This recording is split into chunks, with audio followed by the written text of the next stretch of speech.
আমি বড় মুফতি না, এরপর আল্লাহ সম্মানের চারে কেন বসাইছে জানুনি? আমার মা দুঃখিনী। ওই শরীয়তপুরের জমিনে গত মাসে মায়ের নিয়ে মক্কায় গেলাম, বাবার নিয়ে মক্কায় গেলাম, কাবা ঘরের দরজার সামনে দাঁড় করাইয়া বললাম বাবা আমার জন্য দোয়া করো। আমার মা এখনো প্রতি রাত্রের তাহাজ্জুদ পইরা আমার জন্য চোখের পানি জড়ায় গো বাবা। যুবক, তোদের যাদের ওই মা বাড়িতে বাইচা আছে, আজকে মাহফিল থেকে যায় আর দুইটা জড়ায় দইরা বলবি মা রে তুই আমারে মাফ করে দে।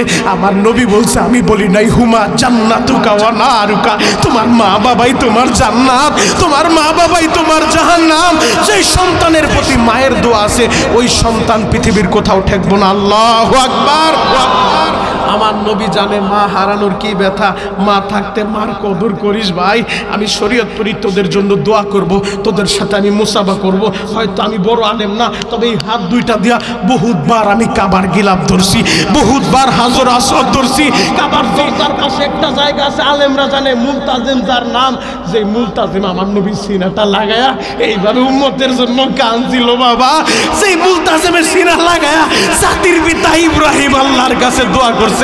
আমি শরীয়তপুরি বহুতবার ওই মুলতাজিমের সিনা লাগায় কাঁদছি আর বলছি, আল্লাহ আমি গরিবের সন্তান, যখন মাদ্রাসায় পড়তাম আমি দেখতাম আমার ওস্তাদ সাহেবের যাত্রা বাড়ি বছর বছর হজে যায়, তখন কাঁদতাম আর বলতাম আল্লাহ একটা বার তোমার ঘর আমারে দেখাইবা।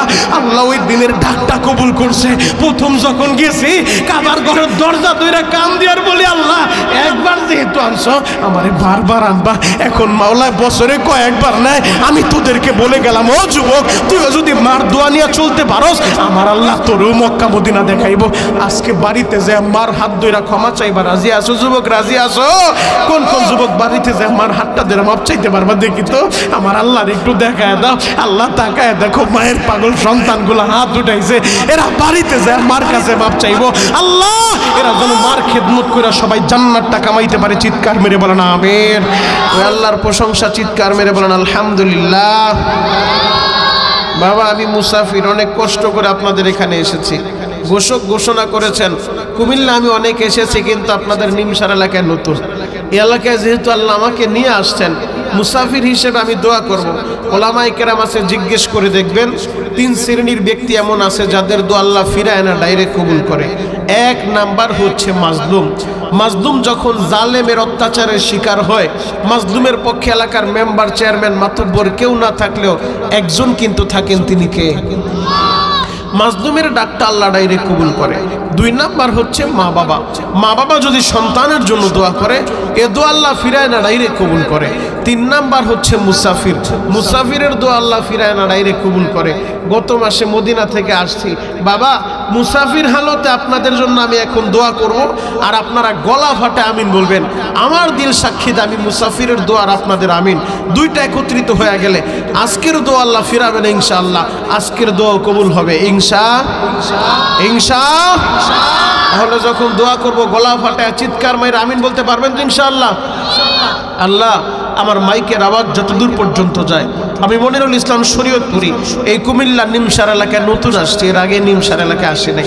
আল্লাহ আমি শরীয়তপুরের মাইকের আওয়াজ শোনার পরে মাত্র 10 মিনিট সময় আমি দিব।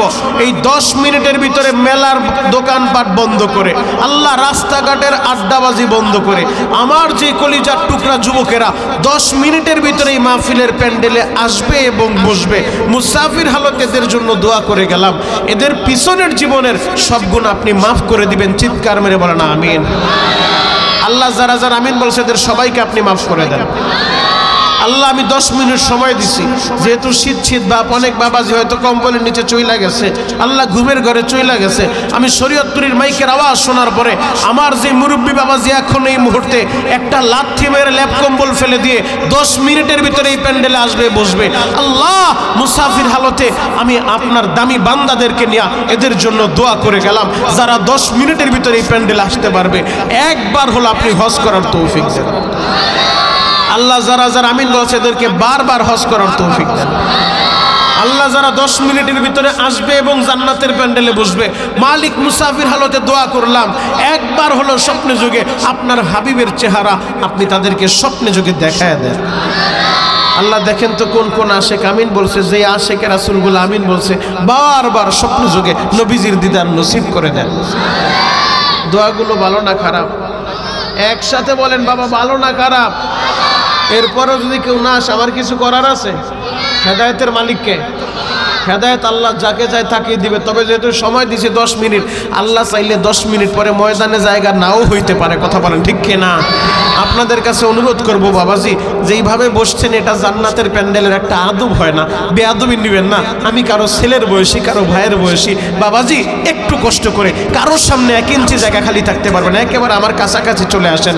যে যতটুকু সামনের দিকে আগাবেন, আল্লাহ যেন জান্নাতের ভিতরে আপনাদের জায়গাটা এত লক্ষ গুণ আরো বড় করে। আল্লাহু আকবার বলেন।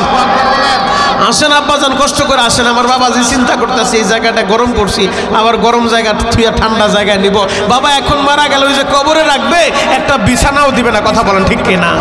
আসেন আরো কাছাকাছি আসেন। কারোর সামনে খালি জায়গা থাকতে পারবে না, কারোর সামনে ফাঁকা জায়গা থাকবে না, ফাঁকা জায়গাগুলো পুরা করতে হবে। একেবারে কাছাকাছি চলে আসেন। আসেন যুবক বন্ধুরা, ইনশাআল্লাহ যুবক ভাইরা সামনে আসো, যুবকেরা কাছাকাছি চলে আসো। আল্লাহু আকবার বলেন তো। এই গ্যাপগুলা পুরা করেন ভাই, যে সামনে আমার খালি জায়গা দেখতে পারবো না ইনশাআল্লাহ। একেবারে সামনে যেন দর্শক দেখা যায়, কারোর সামনে খালি জায়গা থাকতে পারবেন ইনশাআল্লাহ। ডানে বামে খালি জায়গা পুরা করেন। আল্লাহু আকবার বলেন। এবার বলেন সমস্ত প্রশংসার মালিককে, মাহফিলে আসার তৌফিক দিয়েছেন কে? ওই আল্লাহ আছে না নাই? আরো জোরে বলেন আছে না নাই? আমরা মুসলমান যতদিন বাঁচবো কোরআন নিয়ে বাঁচতে চাই। কথা বলেন ঠিক কিনা? আমরা মুসলমান যতদিন বাঁচবো ইসলাম নিয়ে বাঁচতে চাই। কথা বলেন ঠিক কিনা? এখানে কে আওয়ামী লীগ আর কে বিএনপি এগুলা দেখার আমার দরকার নাই, কে চরমনাই আর কে উজানি এগুলা দেখার আমার দরকার নাই। কারণ আমি শরীয়তপুরি একটা কথাই বলি, তুমি আওয়ামী লীগ, তুমি বিএনপি এগুলা পরিচয় না, তুমি উজানি, তুমি সারসিনা, তুমি তাবলিগ, এটা তোমার পরিচয় না। আরে পরিচয় তো আমাদের একটাই, আমরা এক আল্লাহর বান্দা, এক নবীর উম্মত। কথা বলেন ঠিক কিনা? আমাদের কাবা এক, আমাদের মদিনা এক, আমাদের কোরআন এক। কথা বলেন ঠিক কিনা? যে যেই দল করেন, যে যেই পীরের মুরিদ হন না কেন, আমরা অঙ্গীকার করতে বাধ্য হব, অঙ্গীকার নিয়ে বাঁচতে চাই। কারণ এই পৃথিবীতে যতদিন বাঁচবো সিংহের মতো বাঁচতে চাই, শ্রীগালের মতো বেঁচে থাকার ইচ্ছা নাই। আমরা মুসলমান, কোরআন নিয়ে বাঁচতে হবে, ইসলাম নিয়ে বাঁচতে হবে। কারণ নাস্তিক যদি আমার কোরআনের বিরুদ্ধে কথা বলে, আমার ইসলামের বিরুদ্ধে কথা বলে, আমার নবীর চরিত্র নিয়ে ব্যঙ্গ করে, ও যদি নিমসার এলাকায় জন্ম নেয়, পাবলিক জন্ম নাই, সবাই এক হয়ে হাতে হাত রাখা ওই নাস্তিকের দাঁত ভাঙ্গা জবাব দিতে কে কে রাজি আছেন? হাতগুলো দেখায় দেন।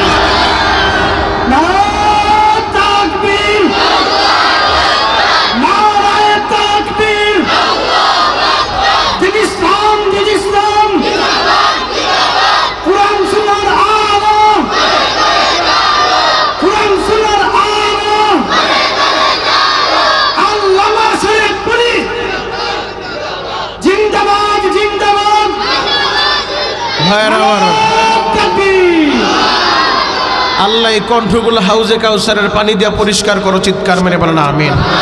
আরো জোরে বলেন আমিন। কারণ কুমিল্লার মাটি উলামায়ে কেরামের ঘাটি। কথা বলেন ঠিক কিনা? কুমিল্লার মাটি আশেকে রাসূলদের ঘাটি। কথা বলেন ঠিক কিনা? এই কুমিল্লা হাজার হাজার আলেম জন্ম নিয়েছে, এই কুমিল্লায় হাজার হাজার শাইখুল হাদিস জন্ম নিয়েছে, এই কুমিল্লায় উজানির কারি ইব্রাহিম সাহেব জন্ম নিয়েছে। এই কুমিল্লা তো এমন একটা মাটি, এটা তো আশেকে রাসূলদের ঘাটি। আমি তো বিশ্বাস করি কুমিল্লার মুসলমান আর যা কিছু করুক আর না করুক, কারণ নাস্তিকের সাথে তারা আপোষ করতে জানে না। কথা বলেন ঠিক কিনা? মুহতারাম হাজিরিন, আমরা মুসলমান, আমাদের ধর্মের নাম ইসলাম। আল্লাহ তাআলা দয়া করে, মুহাব্বত করে, ভালোবেসে আমাদেরকে দিয়েছেন আল কোরআন। কথা বলেন ঠিক কিনা? এই কোরআনের কথাগুলো দুনিয়ার কোন এমপি মন্ত্রীর কথা না, এই কোরআনের কথাগুলো দুনিয়ার কোন রাজার বাদশার কথা না, এই কোরআনের কথাগুলো কার? এই কোরআন এত দামি কিতাব, আসমানি 104খানা কিতাব আল্লাহ নাজিল করছে। এর ভিতরে 100খানা ছোট কিতাব সহিফা, বাকি 4খানা আসমানি বড় কিতাব, তাওরাত, জাবুর, ইনজিল, কোরআন।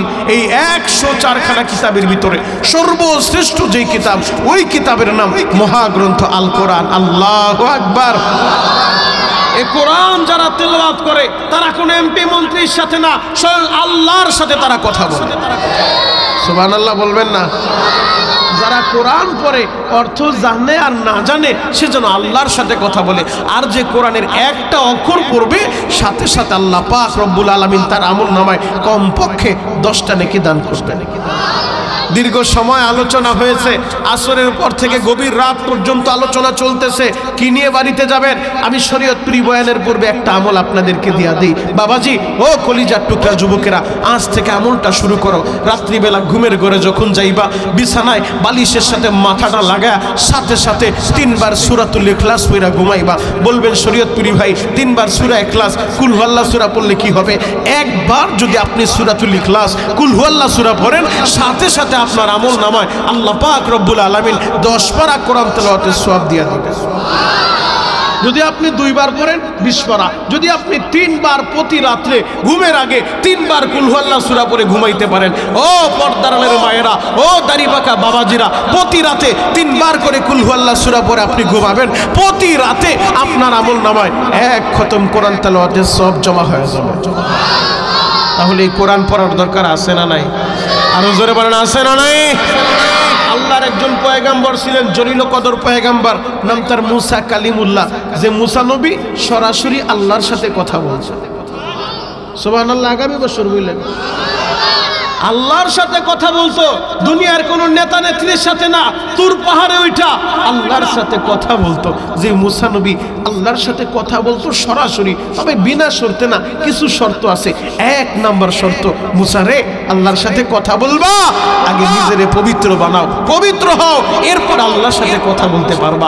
2 নাম্বার শর্ত, কম্বলের নিচে শুয়ে শুয়ে কথা বলবা, কাজ হবে না, কম্বল ছাড়ো, ঘর ছাড়ো, কষ্ট কইরা হাইটা হাইটা তুর পাহাড়ের চূড়ায় উঠো, তুর পাহাড়ে উঠা কথা বলবা। 3 নাম্বার শর্ত, ও মুসা আল্লাহ বলে ফাখলানা আলাইক, পায়ের জুতাটাও খুলো, জুতা পরে আল্লাহর সাথে কথা বলবা। হবে না, হবে না, জুতাও খুলো, এরপরে কথা বলবা। 4 নাম্বার শর্ত, আল্লাহ যত সময় দিবেন, আল্লাহ যদি বলে 1 ঘন্টা তো 1 ঘন্টা, আল্লাহ যদি বলে 5 মিনিট তো 5 মিনিট, আল্লাহ যদি বলে বেলা 12টায় কথা বলবো, 11টায় যে বৈশা থাকতে পারবা, কাজ হবে না। 12টার সময় আল্লাহ কথা বলবে, নির্দিষ্ট সময়। এই 4টা শর্তের ভিত্তিতে মুসা নবী আল্লাহর সাথে সরাসরি কথা বলে। কিন্তু উম্মতে মুহাম্মদীর কত দাম জানেন? উম্মতে মুহাম্মদী যদি আল্লাহর সাথে কথা বলতে চায়, কোনো শর্ত লাগে না। কম্বলের নিচে শুয়েও যদি বলে আল্লাহ, 1টা বার ডাক দিতে দেরি, আমার আল্লাহ 10 বার তার ডাকের জবাব দিয়ে দেয়। আমি বলি নাই, আল্লাহর কোরআন বলে উদউনি আস্তাজিব লাকুম, বান্দা আমি আল্লাহরে ডাক দিবা, ডাক দিতে দেরি, আমি আল্লাহ তোমাদের ডাকের জবাব দিতে দেরি করব না। আমরা যদি রাত 4টার সময় ডাক দেই, আল্লাহ ডাকের জবাব দেয়। ফজরের সময় ডাক দিলে আল্লাহ ডাকের জবাব দেয়। এত দামি করে উম্মতের আল্লাহ বানাইলো, এত দামি কিতাবটা আল্লাহ আমাদেরকে দিয়া দিল, আমরা আমাদের দাম বুঝলাম না, আমরা আমাদের নবীর মর্যাদা বুঝলাম না, আমরা আমাদেরকে যে কোরআন দিছে এই কোরআনের সম্মান তাজিম আমরা বুঝলাম না। যুবক রে, মুসা নবী আল্লাহর সাথে কথা বলতে গেলে 1 ঘন্টা যদি কথা বলে, 1.5 ঘন্টায় আল্লাহ পাক রব্বুল আলামিন আখিরি জামানার পয়গম্বরের আলোচনা করে। একবার তো মুসা নবী বলেই বসছে, আল্লাহ আমি আপনার সাথে কথা বলতে আসলে আপনি শুধু নবী মুহাম্মদ, নবী মুহাম্মদ, নবী মুহাম্মদ, ওই নবীর যদি এত দাম হয়, আমার নবুয়তি লাগবো না, বেয়াদবি নিয়েন না, নবুয়তির দপ্তর থেকে নামটা কাইটা আপনি নবী মুহাম্মদের উম্মত আমারে বানায় দেন। এত দাম এই নবীর উম্মতের, অথচ আমরা সেই নবীর উম্মত, সেই নবীর দাম আমরা বুঝলাম না। যুবক, আমার নবীর কলিজা আজকে নাস্তিকগুলো আঘাত করে, আমার নবীর নিয়ে ব্যঙ্গ করে, তোমার রক্তটা গরম হয় না, আবার তুমি নিজের আশেকে দাবি রাসূল দাবি করো। তুমি কিসের সাতার আশেকে রাসূল? তোমার সামনে আজকে তোমার দলের একটা পাত্রী নেতার বিরুদ্ধে কথা বললে তুমি তার প্রতিবাদ করো, তুমি তার জন্য হামলার মামলা করো, মিথ্যা মামলা ডজনকে ডজন দিয়া দাও। কেন? আমার নেতার বিরুদ্ধে কথা বলছে, আমার মতের বিরুদ্ধে কথা বলছে।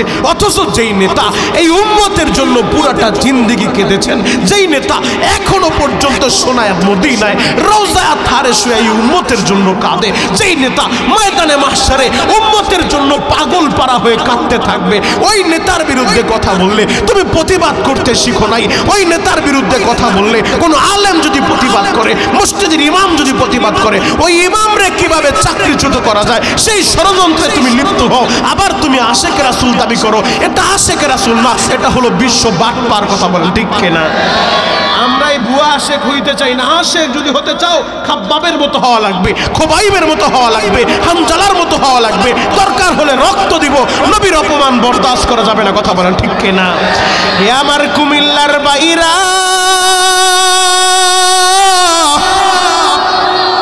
আল্লাহর নবীরা আদরের সাহাবী, নাম তার হযরতে খুবাইব। যেই খুবাইব আমার নবীরে কতটা ভালোবাসে, জ্বলন্ত একটা প্রমাণ দিয়া আমি আমার মূল আলোচনার দিকে ঢুকবো গো বাবা, যাতে আপনাদের বুঝতে সহজ হয়। আমার নবীর একটা কটু কথা বলার জন্য খুবাইবকে বলেছিল বেঈমানেরা, খুবাইব আমার নবীরে কটু কথা বলে নাই, বরঞ্চ নিজের জীবন দিয়া দিছে।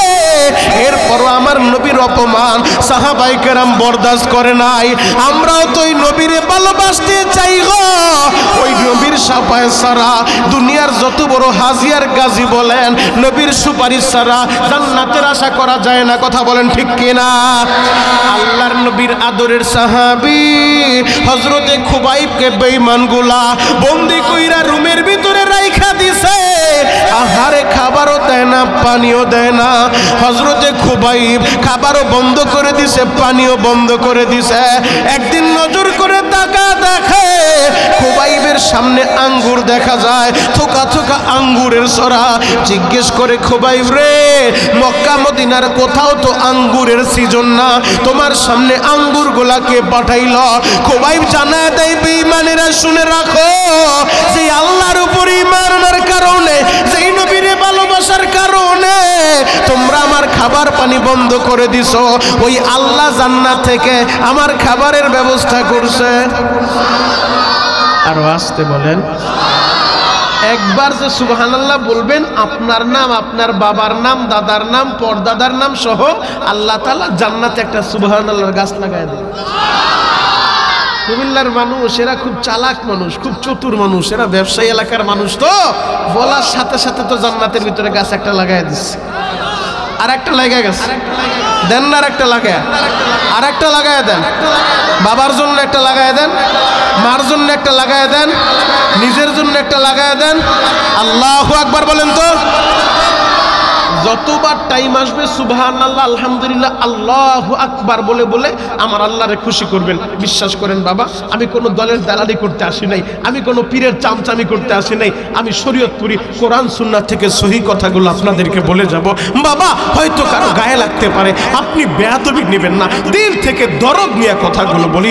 ও যুবক, আমরা মুসলমান, এই কোরআন নিয়ে আমাদেরকে বাঁচতে হবে, ইসলাম নিয়ে আমাদেরকে বাঁচতে হবে। নবীজি আমাদের জন্য দুইটা জিনিস রেখে গেছেন। আমি বলি নাই, আমার নবী বলছে বিদায় হজের বাসনে ১৬ লক্ষ সাহাবায়ে কেরামের সামনে নবী আমার বলছে, আমার সাহাবীরা, আমি চিরদিন থাকবো না, তারাকতু ফীকুম আমরাইন লান তাদিল্লু মা তামাসসাকতুম বিহিমা, কিতাবাল্লাহ ওয়া সুন্নাত রাসূলি। দুই জিনিস তোদের জন্য রেখে গেলাম, এক নাম্বার আল্লাহর কোরআন, দ্বিতীয় নাম্বার আমি নবীর সুন্নাহ। আল্লাহু আকবার।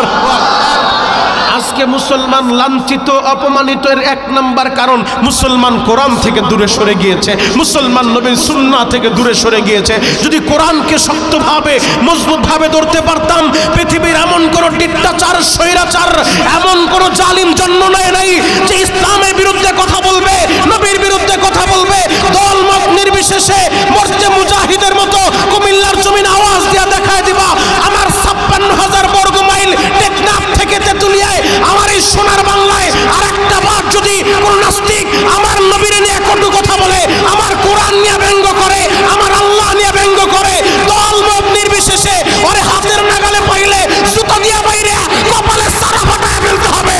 কে কে রাজি আছো? আল্লাহ কবুল করুক। সকলে বলেন আমিন। আরো জোরে বলেন আমিন। খারাপ লাগতেছে? শেষ করে দিব? চলবে? আরে শুরুই তো করি নাই, মাত্র পাইলিং চলতেছে। আল্লাহু আকবার বলেন। আরো জোরে বলেন আল্লাহু আকবার। তাহলে কোরআনের দাম আছে না নাই? আরো জোরে বলেন আছে না নাই? এই কোরআনের ভুল তো আজ পর্যন্ত কেউ ধরতে পারে নাই, বরঞ্চ কোরআনের ভুল ধরতে যায় অনেক বুদ্ধিজীবী আর পণ্ডিতেরা কালিমা পয়রা মুসলমান হয়েছে। কথা বলেন ঠিক কিনা? এমন ইতিহাস আছে না নাই? এ কোরআনের তেলাওয়াত শুই না হিন্দুরা কালিমা পড়ছে, এ কোরআনের তেলাওয়াত শুই না বৌদ্ধরা কালিমা পড়ছে, এ কোরআনের তেলাওয়াত শুই না খ্রিস্টানরা কালিমা পড়ছে। একটা দুইটা ইতিহাস না, অহরহর ইতিহাস আছে। জ্বলন্ত একটা প্রমাণ দিয়া আমি আমার মূল আলোচনার দিকে আসতেছি। যুবক, এক নজরে তাকায় থাকো।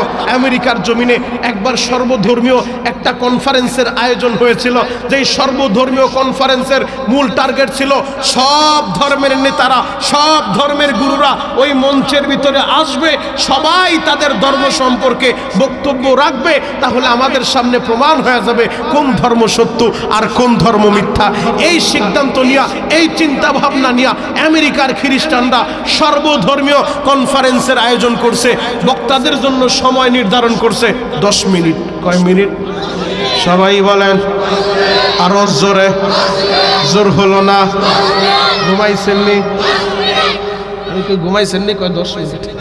জোশের লাগে হুশও ঠিক রেখেন। আল্লাহু আকবার বলেন। 10 মিনিট করে সময় নির্ধারণ হয়ে গেল। 10 মিনিট একটা বক্তা সময় পাবে, 10 মিনিট পরে আর তাকে সুযোগ দেওয়া হবে না। এই চিন্তা ভাবনা নিয়ে সব ধর্মের লোকদের কাছে তারা ইনভাইট লেটার, চিঠি পাঠিয়ে দিছে। ওই একটা চিঠি মুসলমানদের কাছেও পাঠিয়ে দিছে। আমেরিকার আলেম ওলামা চিঠিটা হাতে পাওয়ার পরে জরুরি ভিত্তিতে পরামর্শে বৈশা গেছে কি করা যায়, কি করা যায়। সর্বধর্মীয় কনফারেন্সে যদি আমরা অ্যাটেন্ড করি, অ্যাটেন্ড করলে বিপদ, না করলেও বিপদ। প্রশ্ন করবেন হুজুর অংশগ্রহণ করলে আবার বিপদ কিভাবে? অংশগ্রহণ করলে বিপদ হলো সব ধর্মের লোকজন থাকবে ওই জায়গায়। আমরা যদি 10 মিনিটে আমাদের ইসলাম ধর্ম ভালোভাবে ফুটিয়ে তুলতে না পারি, ইসলাম যদি পরাজিত হয়ে যায়, তাহলে তাদের সামনে আর কোরআনের কথা বলা যাবে না। আর যদি অংশগ্রহণ না করি, তারা বলবে ইসলাম যে সত্য ধর্ম, তারা আসলো না কেন? কথা বলেন ঠিক কিনা?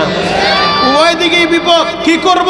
10 মিনিট তো নামাজের বিষয় আলোচনা করলেও বক্তব্য দেওয়া সম্ভব না। রোজার বিষয় 10 মিনিটে আলোচনা সম্ভব না, কারণ একটা বক্তা বয়ান করতে গেলে খুতবা পড়তেও 20 মিনিট লাগে। কথা বলেন ঠিক কিনা?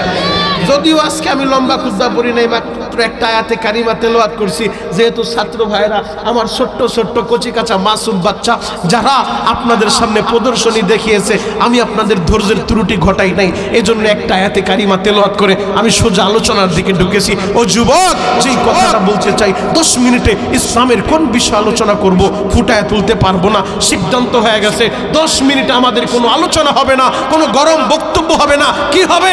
বলে 10 মিনিট আমরা কোরআন থেকে তেলাওয়াত করব। আরো জোরে বলেন কোরআন তেলাওয়াতের দাম আছে না নাই? আরো জোরে বলেন মুসলমান আছে না নাই? আপনার এই নিমসার বাজার মসজিদের ইমামের পিছনে যখন নামাজ পড়েন ভিন্ন রকম একটা মজা লাগে। আপনি ঢাকার বাইতুল মুকাররম যে নামাজ পড়বেন ভিন্ন রকম একটা মজা লাগবে। আর যারা হজ করছে হাজিদেরকে জিজ্ঞেস করেন, কাবার প্রধান ইমাম শায়েখ সুদাইসি যখন তেলাওয়াত করে মনে হয় যেন কোরআন আল্লাহ নাজিল করতেছে। আল্লাহু আকবার। নামাজের ভিতরে বৈশা কত মানুষ নামাজে দাঁড়ায় দাঁড়ায় তেলাওয়াত শুইনা কান্না করতে থাকে, তার মানে এই কোরআনের তেলাওয়াতের পাওয়ার আছে না নাই? আরো জোরে বলেন আছে না নাই? এ আমার কুমিল্লার বাইরা, আলেম ওলামা সিদ্ধান্ত নিয়ে নিছে 10 মিনিট কোনো ওয়াজ নসিহত হবে না, কোনো গরম বক্তব্য হবে না। এই 10 মিনিট আল্লাহর কোরআন থেকে তেলাওয়াত হবে। তবে তেলাওয়াতটা করবে কে? ওই মানের একজন কারি সাহেব তো লাগবে। সিদ্ধান্ত হয়ে যায় তৎকালীন জামানায় এই পৃথিবীর ভিতরে শ্রেষ্ঠ একজন কারি ছিল মিশরে, যার জন্ম মরহুম কারি আব্দুল বাসেদ রহমাতুল্লাহ আলাইহি।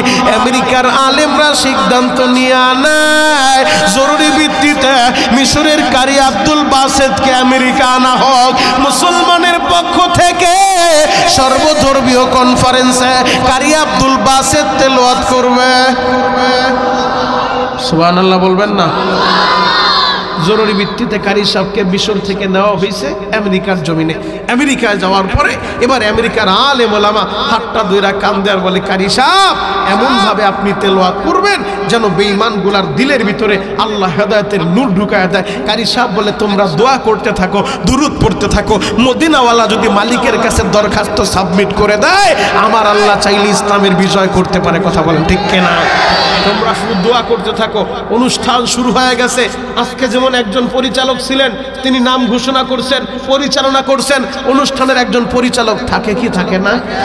তো সর্বধর্মীয় কনফারেন্সের পরিচালক নিযুক্ত করা হলো। তাকে সময় দেওয়া হয়েছে যে আপনি 10 মিনিট পর পর কলিং বিল চাপ দিবেন, লাল বাতি জ্বলবো, বক্তার টাইম শেষ, মাইক্রোফোন সাইরা দিয়া বক্তা চলে যাবে, অনুষ্ঠান শুরু হয়ে গেছে। আল্লাহু আকবার বলে আমার আল্লাহরে খুশি করবেন।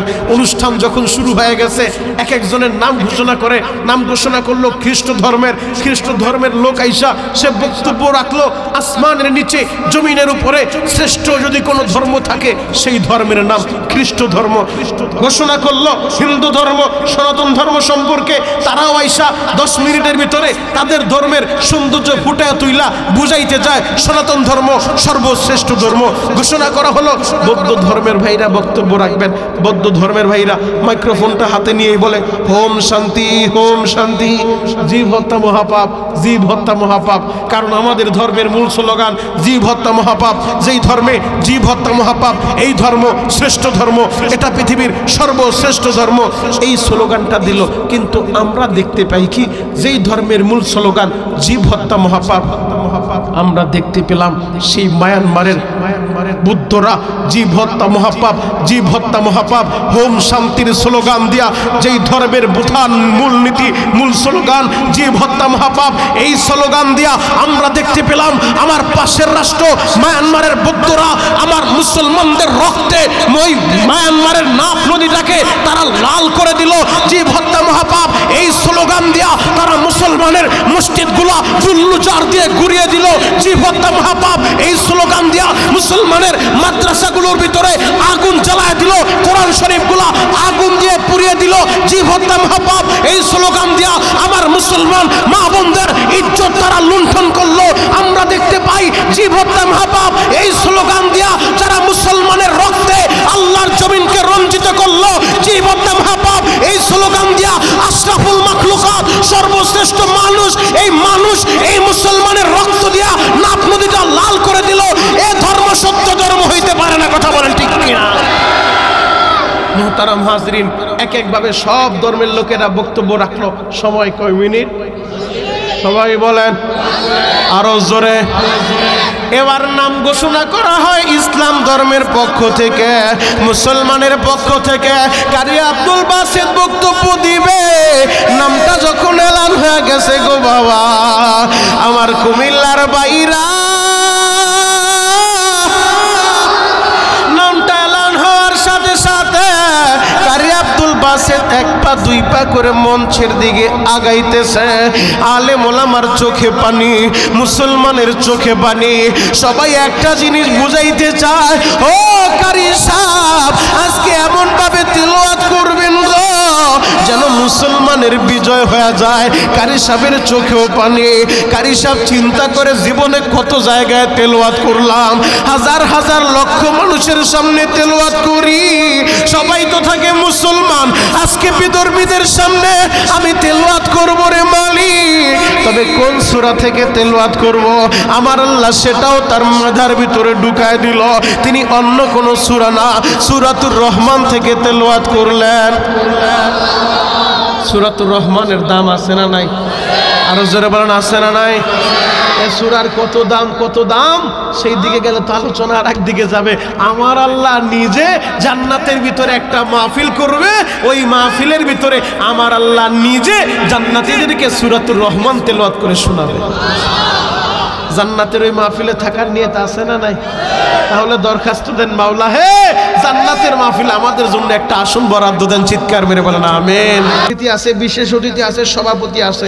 একটা অনুষ্ঠান করতে হলে সভাপতি লাগে একজন রে, প্রধান অতিথি দিতে হয় একজন রে, বিশেষ অতিথি দিতে হয় একজন রে, এরপরে আমন্ত্রিত অতিথি দিতে হয়। মুহতারাম হাজরিন, জান্নাতে যে আল্লাহ মাহফিলটা করবে ওই মাহফিলের বিস্তারিত আলোচনা বলবো না, শুধু এই তিনজনের নামটা ঘোষণা করব। কে হবে সভাপতি, কে হবে প্রধান অতিথি, কে হবে বিশেষ অতিথি, শুধু এতটুকু জেনে যান। অন্যদিন ইনশাআল্লাহ দেখা হলে আবার বিস্তারিত আলোচনা করে শোনাবো। এক একজন অতিথির নাম বলবো, চিৎকার মাইরে আল্লাহু আকবার বলে আমার আল্লাহরে খুশি করবেন। বলতে পারেন শরীয়তপুরি ভাই এত উচ্চ আওয়াজ আল্লাহু আকবার বললে যদি আমার গলাটা ফেটে যায় এক কাপ চা কি দিবেন? হয়তো আমি শরীয়তপুরি এই ময়দানে বৈশা আপনার এক কাপ চা দিব না, তবে একটা কথা শোনা যায়, যদি আজকে রাত্রে মারা যান কবরে যায় মালিকরা একটা বুঝ দিয়া বলতে পারবেন আল্লাহ তেমন কোনো আমল আমার অ্যাকাউন্টে নাই, তবে গতকাল পরিহর পাড়া এই নিমসার মাদ্রাসার মাহফিলে বৈশা বৈশা, মনিরুল ইসলাম শরীয়তপুরীর মজলিসে বৈশা আল্লাহু আকবার তোমার তাকবীর দিতে যায় আমার কণ্ঠটা ফাটাইছি, দেও না আমারে মাফ কইরা। আল্লাহ পারে কি পারে না? আর জোরে বলেন পারে কি পারে না? আল্লাহু আকবার বলেন তো। জান্নাতের মাহফিলের বিশেষ অতিথি যিনি হবেন তিনি অন্য কেউ না, হযরতে দাউদ আলাইহিস সালাতু ওয়াস সালাম। দাউদ নবীরে জান্নাতের মাহফিলের বিশেষ অতিথি আল্লাহ বানাবে। দাউদ নবীর আল্লাহ বলবে দাউদ তেলাওয়াত করো। যেই নবীর এত সুন্দর কণ্ঠ আল্লাহ দিছে, দাউদ নবী যখন জমিনের ভিতরে তেলাওয়াত করত, তার উপরে যেই কিতাব দিছে জাবুর কিতাব, আলেমরা আছে জিজ্ঞেস করেন দাউদ নবী গাছের নিচে বৈশা জাবুর কিতাব পড়লে যাকে যাকে পাখি আইসা গাছের ডালে বৈশা দাউদ নবীর কণ্ঠের তেলাওয়াত শুনত। দাউদ নবী যদি নদীর পারে বৈশা জাবুর কিতাব থেকে তেলাওয়াত করত, যাকে যাকে মাছগুলো আইসা নদীর কিনারায় আইসা দাউদ নবীর কণ্ঠে জাবুর কিতাবের তেলাওয়াত শুনতো। এত সুন্দর কণ্ঠ আল্লাহ তাদেরকে তাকে দান করছে। জান্নাতে যারা যাবে জান্নাতীদের কণ্ঠ দাউদ নবীর মতো আল্লাহ সুন্দর করে দিবে। আরো জোরে বলেন। তো দাউদ নবীর আল্লাহ বলবে তেলাওয়াত করো। দাউদ নবী ওই দিন জাবুর কিতাব থেকে তেলাওয়াত করবে না, দাউদ নবী কোরআন থেকে তেলাওয়াত করবে। সূরাতুত তাহা বলে যখন টান মারবে এমন সুন্দর তেলাওয়াত, ওই তেলাওয়াত শুনলে জান্নাতি মানুষগুলা পাগলের মতো হয়ে যাবে। আল্লাহ আর কিছু দরকার নাই, আমরা শুধু দাউদ নবীর তেলাওয়াত করতে বলো, আমরা তেলাওয়াত শুনতে চাই। আল্লাহ বলে অপেক্ষা করো, অপেক্ষা করো, যেই নবীর উপরে কোরআন নাজিল করছি তার কণ্ঠে কি তেলাওয়াত শুনবা না? আমার বন্ধু তেলাওয়াত করে শোনাবে। আল্লাহু আকবার। ওই জান্নাতের মাহফিলের প্রধান অতিথি কে হবে জানোনি? দুনিয়ার অন্য কোন নবী না, ওই জান্নাতের মাহফিলের প্রধান অতিথি হবে আমার আপনার দয়ার নবী।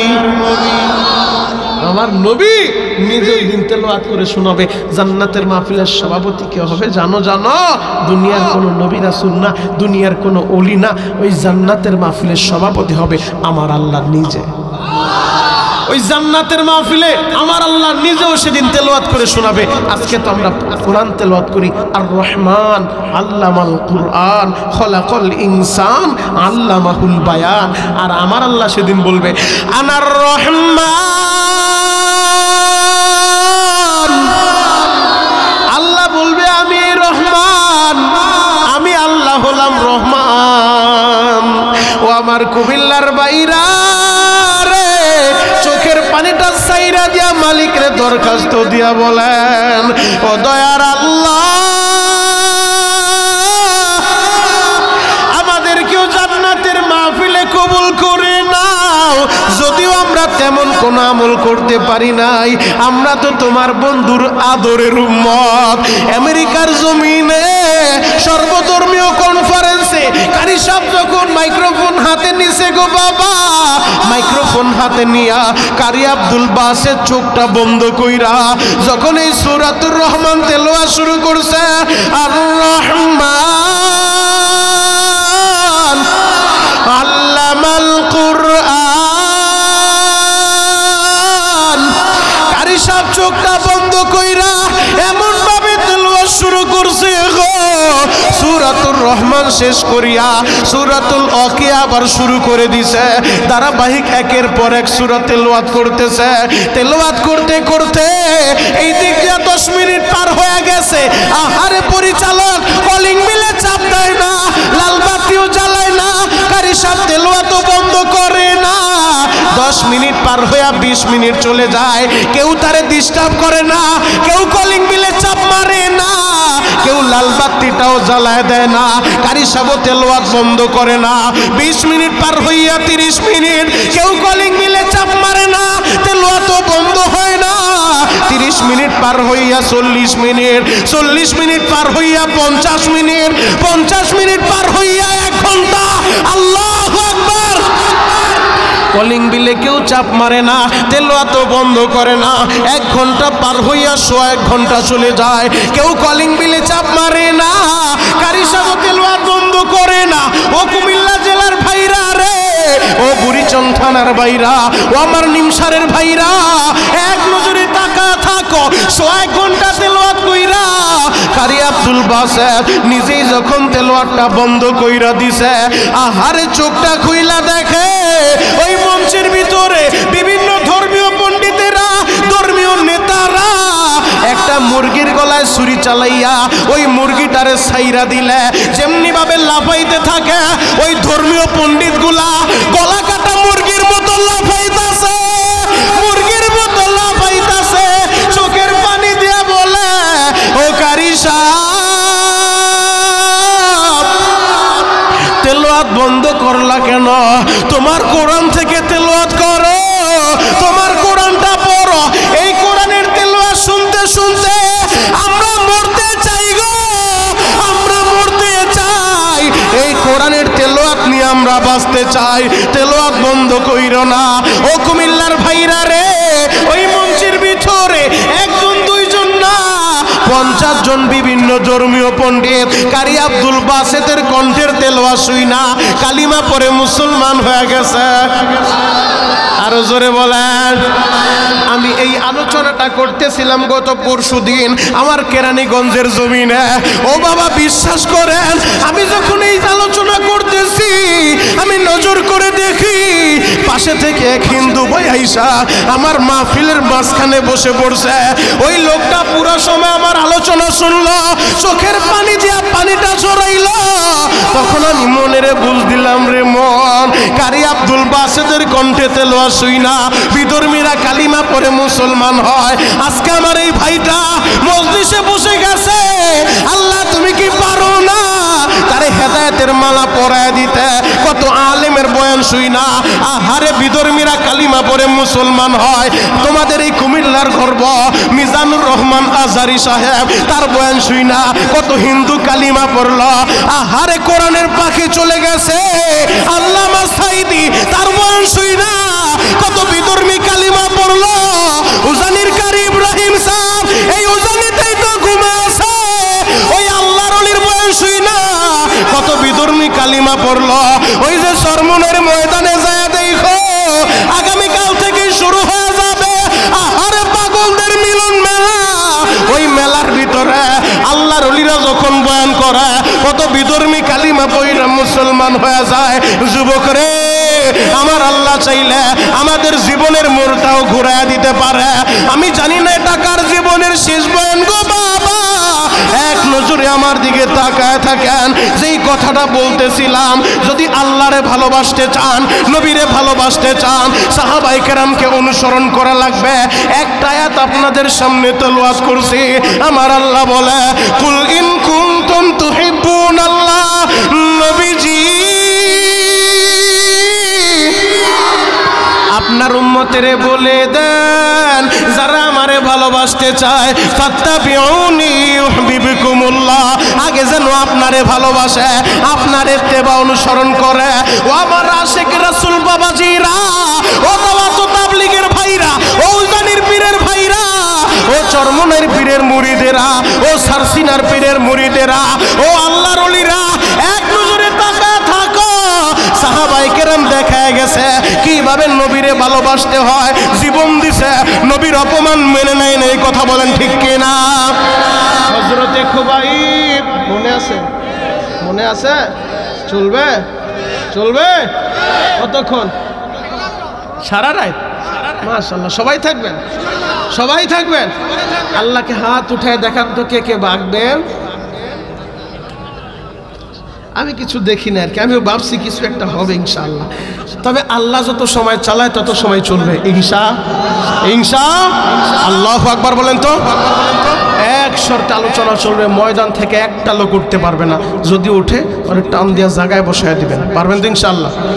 যদি কোনো বয়োবৃদ্ধ বাবাজি উঠে, কোনো তার প্রতি আমার দাবি নাই। কোনো যুবক যদি ফেসবুকের পার্টি উঠে, ওরা এমন টান মারবেন জায়গায় বসায় দিবেন ইনশাআল্লাহ। আল্লাহু আকবার বলেন তো। হযরতে খুবাইব যারে বন্দি করে রাখছে, খাবার দেয় না, পানি দেয় না। বেঈমানেরা জিজ্ঞেস করে, খুবাইব রে, যেই সিজনে মক্কা মদিনায় কোথাও আঙ্গুর পাওয়া যায় না, আঙ্গুর পাইলা কই? বলে যে আল্লাহর উপরে ঈমান এনেছি, যেই নবীর মহব্বতে পড়ে আজকে তোদের মতো জালেমের অত্যাচারের শিকার আমি। আমার ওই আল্লাহ জান্নাত থেকে আমার জন্য খাবারের ব্যবস্থা করছে। এই খোবাইবরে যেদিন শহীদ করতে নিয়ে যায়, খোবাইবরে ধইরা হাতে পায়ে শিকল লাগায় টেনে টেনে নিয়ে যাচ্ছে। বেঈমানগুলো তামাশা দেখার লাইগা, মুরব্বীরাও আসে, বাচ্চারাও আসে, সবাই তামাশা দেখার লাইগা আসতেছে যে খোবাইবরে শহীদ করা হবে। খোবাইবকে নিয়ে যাচ্ছে, নিয়ে যেতে যেতে খোলা একটা ময়দানে যায় দেখে বিশাল বড় এক মঞ্চ করছে। মঞ্চের ভিতরে খোবাইবরে দাঁড় করায় দিছে।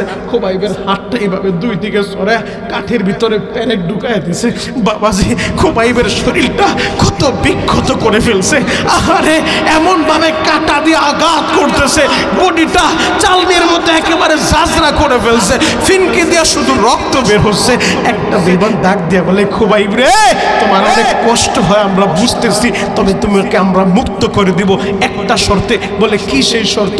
সেই শর্তটা হলো তুমি একবার তোমার নবীর একটা বকা দিবা, আমরা তোমারে মুক্ত করে দিব। তুমি শুধু বলবা তোমার এই জায়গা থেকে নামায়া তোমার নবীর উঠায় দেওয়া হোক, তোমার নবীর এই শাস্তিটা দেওয়া হোক। হযরতে খবর একটা চিৎকার মেরে বলে, বেঈমানেরা কান খুলে শুনে রাখো, আরে আমি তো আমার নবীর এতটা ভালোবাসি, আমার কলিজার চাইতেও বেশি। আমার নবীর রাস্তা দিয়ে হাঁটবে, একটা কাটার আঘাত আমার নবীর কদমে লাগবে, আমি খোবাইব সেটাও মানতে পারবো না। আল্লাহু আকবার। আমার বানানো কথা না, আনাস ইবনে মালিক থেকে বুখারীর বর্ণনা, নবী হাদিসে বয়ান করে, লা ইউমিনু আহাদুকুম হাত্তা আকুনা হাব্বা ইলাইহি মিন ওয়ালিদিহি ওয়া ওয়ালাদিহি ওয়ান নাসি আজমাইন। একজন ঈমানদার ততক্ষণ পর্যন্ত পরিপূর্ণ ঈমানদার হতে পারে না, কামেল মুমিন হতে পারে না, যতক্ষণ পর্যন্ত মা বাবা, ছেলে সন্তান, এমনকি নিজের কলিজার চাইতে নবীকে বেশি ভালো না বাসে। কথা বলেন ঠিক কিনা? আমি বিশ্বাস করি এই ময়দানে যারা বসে আছেন, আমরা আমাদের মায়ের চাইতে, বাবার চাইতে, ছেলের চাইতে, মেয়ের চাইতে, দলের চাইতে, নেতার চাইতে, কর্মীর চাইতে, কলিজার চাইতে মদিনাওয়ালাকে বেশি ভালোবাসি। কথা বলেন ঠিক কিনা? এজন্যই আমার নেতা যদি, আমার দলীয় কোনো নেতা যদি আমার নবীর বিরুদ্ধে কথা বলে, তখন সে আমার দলীয় নেতা থাকতে পারে না। আমার মায়ের পেটের ভাই যখন আমার নবীর বিরুদ্ধে কথা বলে, তখন আর সে আমার ভাই থাকতে পারে না। আমার পীর যখন আমার নবীর বিরুদ্ধে কথা বলে, তখন সে আমার পীর থাকতে পারে না। আমার বন্ধু যখন আমার নবীর বিরুদ্ধে চলে যায়, তখন সে আমার বন্ধু থাকতে পারে না। কারণ নাস্তিকদের কোনো ধর্ম পরিচয় হয় না, নাস্তিকদের কোনো রাজনৈতিক পরিচয় হয় না, নাস্তিকদের কোন রাষ্ট্রীয় পরিচয় হয় না। ওদের পরিচয় একটাই, ওরা মানবতার দুশমন, ওরা আল্লাহর দুশমন, ওরা নবীর দুশমন, ওরা 250 কোটি মুসলমানের কলিজার দুশমন। ওদের সাথে আমাদের আপোষ চলবে না। কথা বলেন ঠিক কিনা? হে যুবক ভাইরা, হাজী সাহেব, বাবাজিরা টানে বামে নজর নাই, এক নজরে তাকায় থাকেন গো বাবা। খোবাইবের উপরে জুলুম আর নির্যাতন চলতেছে। একটা পর্যায়ে বেঈমান ডাক দিয়ে বলে, খোবাইব রে, কিছুক্ষণ পর তুমি তো শহীদ হয়ে যাইবা, দুনিয়া থেকে বিদায় নিয়ে চইলা যাইবা। মরার আগে তোমার কোনো ইচ্ছা আসেনি, মরার আগে তোমার কোনো চাওয়া আসেনি, থাকলে বলতে পারো আমরা পুরা করব। খোবাইব চোখের পানি ছেড়ে দিয়া খোবাইব বলে, বেঈমানেরা, আমার শেষ ইচ্ছা কি জানতে চাও? বলে হ্যাঁ, আমরা জানতে চাই। বলে আমার শেষ ইচ্ছা, যদি আমার সুযোগ দাও, আমি 2 রাকাত সালাত আদায় করব। আমার কপালটা আমার মালিকের কদমের সাথে একটু লাগাইতে চাই, লাগাইতে চাই। এইখান থেকে আমাদের শিক্ষা হলো, যদি কোনো বিপদে পইরা যান, তাহলে ওই শেষ মুহূর্তে 2 রাকাত নামাজে দাঁড়ায় যান। নামাজের মাধ্যমে আমার আল্লাহ সব ফয়সালা করে দিবে। খোবাইব বলে, আমার জীবনের শেষ ইচ্ছা, আমি 2 রাকাত নামাজ পড়তে চাই। যুবক রে, খোবাইবরে সুযোগ দেওয়া হলো। খোবাইব যায় নামাজে দাঁড়াইয়া নামাজ আদায় করতেছে, ছোট্ট ছোট্ট সূরা দিয়ে নামাজ শেষ করে ফেলছে। একটা বেঈমান বলে, খোবাইব রে, আমি তো জানি তুমি নামাজে দাঁড়াইলে লম্বা কেরাত পড়ো, লম্বা সিজদা করো, লম্বা রুকু করো, এত সংক্ষেপে কেন নামাজটা শেষ করলা? খোবাইব বলে, আমি যখন নামাজে দাঁড়াইছি, এই নামাজের ভিতরে এত মজা পাইতেছিলাম গো, আমার মনটা চাই নাই নামাজটা শেষ করি। এরপরেও কেন তাড়াতাড়ি শেষ করছি জানোনি? বলে কেন? আমি যদি লম্বা নামাজ পড়ি, লম্বা সিজদা করি, লম্বা রুকু করি, তোমরা হট্ট হাসি হাসবা আর টিটকারি মারবা। ওই যে নবীর সাহাবী মরণ রে ভয় পায়া সিজদায় পড়ছে তো আর কপাল উঠায় না, নামাজে দাঁড়াইছে তো আর শেষ করে না। আমার নবীর নিয়ে কটাক্ষ করবা, আমার ইসলাম নিয়ে কটাক্ষ করবা, আমি এটা মেনে নিতে পারি না। এই জন্য আমি তাড়াতাড়ি নামাজ শেষ করে দিছি। ওই খোবাইব নামাজটা শেষ কইরা হাত দুইটা আসমানের দিকে উঠা দিছে। ও আমার কুমিল্লার বাইরা রে, এখন বসে বসে কাজবা রে ভাই। আশেকের রাসূল কয়জন আছো আমি জানি না, চোখের গরম পানিটা চাইরা আমার মাওলারে বুঝায় বলো, ও বাবা আপনার গুনাহ করতে 50 বছর লাগছে, ও বাবা আপনার গুনাহ করতে 60 বছর লাগছে। ও কলিজার টুকরা যুবকেরা, 20 বছর ধইরা গুনাহ করছো রে ভাই, আমার আল্লাহর 20 বছর লাগবে না মাফ করতে, 50 বছর লাগবে না মাফ করতে। আমার আল্লাহরে ডাকার মতো একটা ডাক যদি দিতে পারো, তোমার আমার 20 বছর 50 বছরের গুনাহ আল্লাহ একটা সেকেন্ডে মাফ করে দিতে পারে। পারে কি পারে না? তাহলে মোহাব্বতে ডাক দেন না আল্লাহ, আরো জোরে ডাক দেন না আল্লাহ। যুবক ভাইরা রে, নবীর সাহাবী খুবাইব নামাজটা শেষ কইরা হাত দুইটা আসমানের দিকে উঠাইয়া কান্দে আর বলে, মালিক রে, আমারে বেঈমানগুলা কিছুক্ষণ পর শহীদ করে দিব। তোমার নবী তো জানে না, তোমার নবীর কাছ থেকে এই বেঈমানগুলা আমারে আনছে কোরআন শেখানোর জন্য, আমারে শিক্ষক বানায় আনছে, আমারে আইনা ষড়যন্ত্র কইরা আমারে শুলে চড়ায় দিব, আমারে শহীদ কইরা দিব। আমার জীবনের শেষ চাওয়ারে মালিক, আমার এই মরার সংবাদটা তোমার নবীর কাছে পৌঁছা দাও, নবীর কাছে পৌঁছা দাও মালিক রে। আমি মরার আগে তোমার বন্ধুরে একটা সালাম দিতে চাই, আমি আমার নবীরে শেষ সালামটা দিতে চাই। আমার এই সালামের আওয়াজটা আমার নবীর কানে পৌঁছা দাও রে আল্লাহ। আমার নবী যেন আমায় খোবাইবের শেষ সালামটা শুই না, আমার নবী যেন সালামের জবাবটা নেয়। আমার ওই নবীর কণ্ঠের আওয়াজ আমার কানে পৌঁছা দাও, আমার কানে পৌঁছা দাও মালিক রে। আমি শেষ সালামটা আমার নবীর দিতে চাই। ও দাড়ি পাকা বাবারা, এই জায়গায় অনেক হাজি আছেন, আবার অনেকের মনে ব্যথা। শরীয়তপুরি ভাই, মদিনার কথা শুনলেই মদিনায় যাইতে মন চায়। আমি তো গরিবের সন্তান, আমি কিভাবে মদিনায় যাব? নবীর মহব্বতে পইরা চোখের পানি চাইরা দিবেন গো বাবা, আর বলেন আল্লাহ মরার আগে একবার আমার মদিনা দেখাও। আমি যেন রওজার পাশে দাঁড়াইয়া আমি যেন শেষ সালামটা দিতে পারি, আসসালাতু ওয়াসসালামু আলাইকা ইয়া রাসূলুল্লাহ, আসসালাতু ওয়াসসালামু আলাইকা ইয়া হাবিবাল্লাহ। আমার নবী বলে, মান যারা কবরি ওয়াজাবাত লাহু শাফাআতি, যে আমার রওজা জিয়ারত করবে তার জন্য সুপারিশ করা আমি নবীর উপরে লাজিম হয়ে যায়। যুবক ভাইরা রে, আমি গুনাহগার। গত মাসেও যখন মদিনায় ছিলাম, আমি আমার নবীর রওজার পাশে দাঁড়ায় সালাম দিতেছিলাম। আহারে, আমার সামনে দেখে একজন আফ্রিকান যুবক এমন কালো, ওই যুবকটা দাঁড়াইয়া আমার নবীর রওজার দিকে এক নজরে তাকায় আছে, আর চোখ দিয়া শুধু পানিগুলা জ্বলতেছে। আশিকের মনে যে কত জ্বালা আমার আল্লাহ ছাড়া তো কেউ জানে না। আমিও তোমাদেরকে বলে যাই, হজ করতে টাকা লাগে না, টাকা লাগে না, কপাল লাগে কপাল। চোখের পানি দিয়া বুঝে বলো, আল্লাহ অবশ্যই মদিনা দেখাবে। কথা বলেন ঠিক কিনা? যুবক নবীরে তো সবাই ভালোবাসতে চাই, যে আয়াত তেলাওয়াত করছি আল্লাহ বলে নবীজি জানায় দেন যারা আমারে ভালোবাসতে চায় আগে যেন আপনারে ভালোবাসে। মনে ব্যথা থাকতে পারে শরীয়তপুরি ভাই, বাড়ি আমার বাংলাদেশে, আমি মক্কায় জন্ম নিলে হয়তো নবীরে পাইতাম, মদিনায় জন্ম নিলে হয়তো মরার পরে মসজিদে নববীর পাশেই তো জান্নাতুল বাকি কবরস্থান, যেই কবরস্থানে 10,000 সাহাবী ঘুমায়, আমার মাটিটাও জান্নাতুল বাকিতে হইতো। হাসরের ময়দানে নবীর সাথে সাথে আমি দাঁড়াইতে পারতাম। আবু বকর নবীরে পাইছে, নবীর কদমে কদমে চলছে, হাসরের মাঠে নবীর সাথে সাথে আবু বকর দাঁড়ায় যাইব।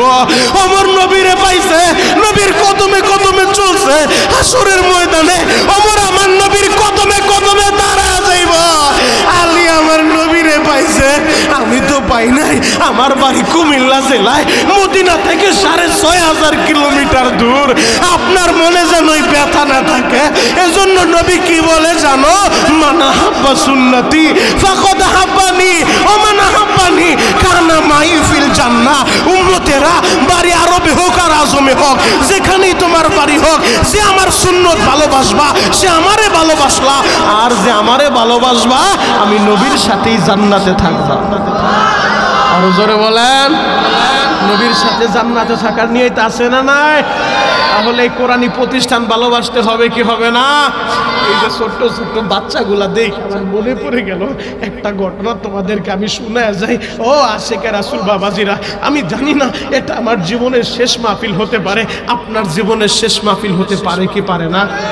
কত যুবক প্রতিদিন আপনাদের এই কুমিল্লা হাইওয়েতে, কত যুবক প্রতিদিন মারা যায়, কত যুবক রোড অ্যাক্সিডেন্ট করে মারা যায়। যুবক তুমি যে বাঁচবা এর তো কোনো গ্যারান্টি নাই রে ভাই। ও আমার প্রবাসী ভাইরা, এই কুমিল্লার কত ছেলে মক্কা মদিনায় থাকে, আমরা গেলে আমাদেরকে কত ভালোবাসা দেয়। এই প্রবাসীদের জন্য আমি দোয়া করে যাই, আমি তোমাদের জন্য দোয়া করি।